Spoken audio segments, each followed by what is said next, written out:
Moikka! Katsotaan muutama harjoitus, jolla voisitte lähteä epäkäsilihaksen yläosaa vähän vahvistamaan ja sitä kautta saamaan positiivisia vaikutuksia niihin olkapää- niskahartiaseudun mahdollisiin ongelmiin. Tarvitset joko kahvakuulia tai käsipaino sopii vallan mainiosti myös. Sitten lisäksi kuminauha ja seinä, mihin katsotaan nyt muutama esimerkkiharjoitus. Ensimmäinen harjoitus nimeltään apina ja se on hyvin yksinkertainen. Roikautat käsiä täällä vartalon vieressä. Nosta käsiä sillä lailla ylös, että ranteet tulee lantion taas. Ja tästä tehdään yksinkertainen ja hyvin tuttu olkapääkohautusharjoitus. Tehdään se vähän tämmöisessä asennossa, niin sen epäkäslihaksen yläosan lihassäikeet on parhaassa mahdollisessa asennossa tuottaa voimaa ja vähän tehokkaampi sitten ihan täältä alhaalta tehty. Koita välttää sitä, että tehdessä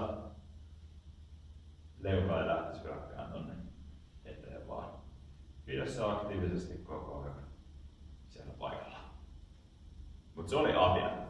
Sitten seuraava harjoite nimeltään roikkuva apina. Ja se tehdään niin, että kuulat tulee tänne pään yläpuolelle. Vastaava liike. Hartiat lähtee täältä alhaalta. Lähdet nostaa hartiaa ylös. Ja taas katsot, että niska ei lähtisi sieltä tulee eteenpäin.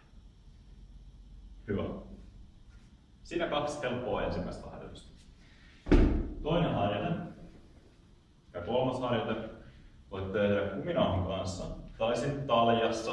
Taljassa on helpompi ehkä tehdä kuin kuminauhalla. Tehdään käden nosto ylöspäin. Mä kutsuisin tätä supermieheksi, koska tää vaikuttaa siltä, että supermies olisi lähdössä lentoon. Eli supermies harjoitteen niin. Pieni tämmönen etunoja-asento. Toinen käsi voi vähän tuolta kiertää eteen. Lähdet työntämään kättä ylöspäin vartalon linjassa ja tee yläkropasta pieni kierto mukaan. Saat vähän semmosen monipuolisemman liikkeen tehtyä. Sivulta päin sama, edestä päin sama. Täältä pieni yläkropan kierto tulee mukaan. Hartia nousee sinne poskeen, korvaan koskettaa.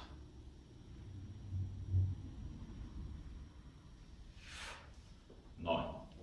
Taas hyvää reeniä sinne epäkäslihaksen. Viimeinen juttu vaatii vähän sitä, että laitat pikkasen paitaa housuun, ettei napa vilku. Tää on ehkä joillekin vähän liian haastava. Jos oot tehnyt tällaista, niin totta kai sit anna mennä vaan. Hyvä harjoitus sinne epäkäslihaksen yläosalle. Ja tälle ei ole mitään omaa nimeä, tää on ihan pelkkä käsillä seinää vasta. Katsotaan miten miehen käy. Huonosti otetaan toi. Noin. Kroppa tiukka. Ihan pelkkä pito on ihan jees. Tietysti isot pojat rupeaa täälläkin tekee tätä hartian kohautusta tai sit ihan niitä punneruksia, mutta mä oon sen verran mukavuuden haluan, että mä en rupea punnertelemaan siellä omalla hallinnalla. Siinä muutama helppo harjoitus kehittää epäkäslihaksen yläosan